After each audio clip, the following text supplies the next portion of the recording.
Do you know the toughest game for me to referee is? What's that? Brian? Black team against the white team, right? Because the white fans think you're rooting for the black players, right? And the black people think you paid me before the game. So that's a perfect transition because Joe, I want to talk about we've gone a little bit over our time. You got a few more minutes? Yeah, no, man. I don't got nothing to do. Okay, man. Okay, I got this because this is something I really wanted to bring up with you because I think this is something that is important that we think about as a country. So I listened to this. So I've been coaching, youth basketball for 12 years, 13 years, something like that, going to all these games. And I see a lot of fans just acting like complete, insane, crazy people towards the refs. Anyway, I listened to this podcast about a year ago about NBA officials. And essentially the podcast talked about all the training and all the reviews they do and about how, 30 years ago, something like half the NBA officials were from one small town in, New York or something like that. But the point of the deal was the training, the professionalism, the grading, all the work that the fans don't see. It totally changed my mind about how I deal with the refs. Now, after every single game, I've got a new habit for 2 or 3 years. After every single game, I don't care whether we won or lost. I walk over to the refs and I say, hey, good job, guys. Good job, girls. Or whoever it was reffing the team. So tell us, I really want to hear about your perspective because you're now a college official. I assume you've coached lower levels too. So what's it like being a basketball official nowadays? You have to have tough skin. You have to have tough skin. Then also you have to also be a college basketball official or any type of official. You have to also know how to evaluate yourself and as saying, is I'm good or am I bad? And now, do we miss calls as officials? Yes, we do. But we can't miss 2 and 3 calls in one game. That's not good. So, but to be honest with you, I'll tell you how I got started. You remember Jimmy Gilbert and Lynn Super? Yeah, sure. Okay. Well, they wanted me to start officiating probably 3 or 4 years before I started. So they should tell me, "You're a joke, man. Come referee." I was like, "Man, I'm not refereeing, man. Referees are guys who couldn't play basketball after school. That's all who referees are. Yeah. They just guys who could not play and just wanted just to take advantage of a guy like me and foul me out." So then they were like, every year they asked me, I was like, "Nah, I ain't coming out." Then one year I came out. The first game I ever refereed ever in my life was Temple Junior College in San Jack. Nice. First game I ever refereed ever in my life. Brian, I put a whistle in my mouth and I never took it out. Really? Never took the whistle out of my mouth again. So I've been refereeing since 2000. What is it that you like about refereeing? Just the fact of the excitement of the game. Yeah.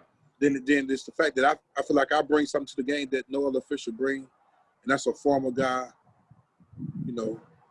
that, and I'm not saying officials do this, but I know for a fact that when I go into a game, I'm going to give both teams a chance, an opportunity. Yeah. I don't care if they're home or visitors. So that's what I feel like I bring to the game. Now, all my other officials bring the same exact thing. I just think I bring a little bit better. Yeah. But I think I'm a better official than any official out there. But you know what? So that's the official say that he's better than me too, but that's just all about the competitiveness. But the fun thing about all that, but when we all out there together, we all work together. Yep. But as an official, man, I mean, I love it. I love dealing with coaches. I love dealing with players, and I love dealing with fans. But you have to have rabbit ears when you're a basketball official. You cannot listen to the fans.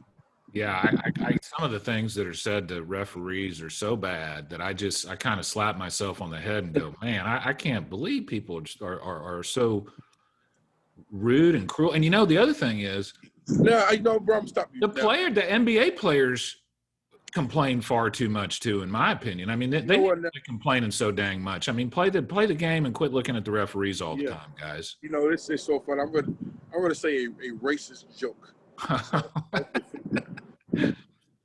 So I was refereeing the game one time, and it was during a timeout. So it was a white couple, it was a white couple standing on the sideline. You know the sideline people sit around the court, right? Yeah. So I'm sitting there with the ball. He like, so the guy was being nice. He was like, "Hey, where you from?" I say, "I live in Houston." So he said, "Hey man, how you deal with all this yelling and cussing from us?" I looked at him, and this dude turned as red you can think. When I said, "Look at man. I've been married to a black woman all my life, man. I'm used to all this yelling and cussing, man. This ain't nothing. I feel like I'm at home." And this guy, Brian, turned as red as you can turn. And his wife next to him just said, "See, that's what you get for asking questions." So I say that to say, man, hey, yelling and fussing at me, look at me, I just feel like I'm at home, man. That reminds me of the joke. You ever heard the joke about the old guy and his wife are driving down the road and they get pulled over by the cops?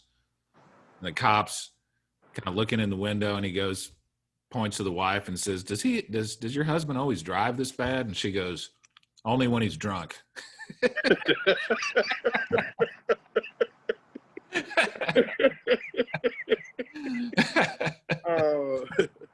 Yes, indeed. well, Joe, let me ask you this question real quick, because there may be some young people, there probably are some young people that are listening to the show right now that have an interest in being either a basketball referee or an umpire or an NFL referee or stuff like that. So what advice would you have for people that want to get into that kind of work? What's the best way to get into that kind of work? Well, the best way to get in, you got to start in high school. Yeah.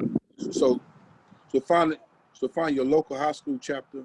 So like here in Houston have one. Then also Fort Bend have a chapter as well. Nice. And also the Bay Area, I think Baytown and all of them, they have a chapter. So them the 3 chapters. So find what area that you live in. Then try to get in touch with the signing secretary or somebody of the area, so you can sign up. So you start taking classes and start doing the training as refereeing games. Yeah. And I start off the same way. I mean, some people start off just doing little junior high games, and so now making. I mean, some people do this for a living. Yeah. So yeah. I said, but you have to start in high school because, I mean, I was just fortunate enough to start off.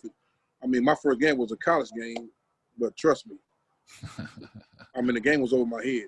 Yeah. I was not good enough to do the game. Yeah. I just happened to be out there. Yeah. Do you have any desire to maybe officiate at a higher level? No. I got invited to the NBA program back in 2003. Yeah. I got no desire to do NBA. I wanted to do college basketball because of the passion and the love for the game. For sure. I honestly believe that if I was an NBA official, I'm just more babysitting LeBron James and James Harden. Good point. Trying to keep them guys in the games. And good point.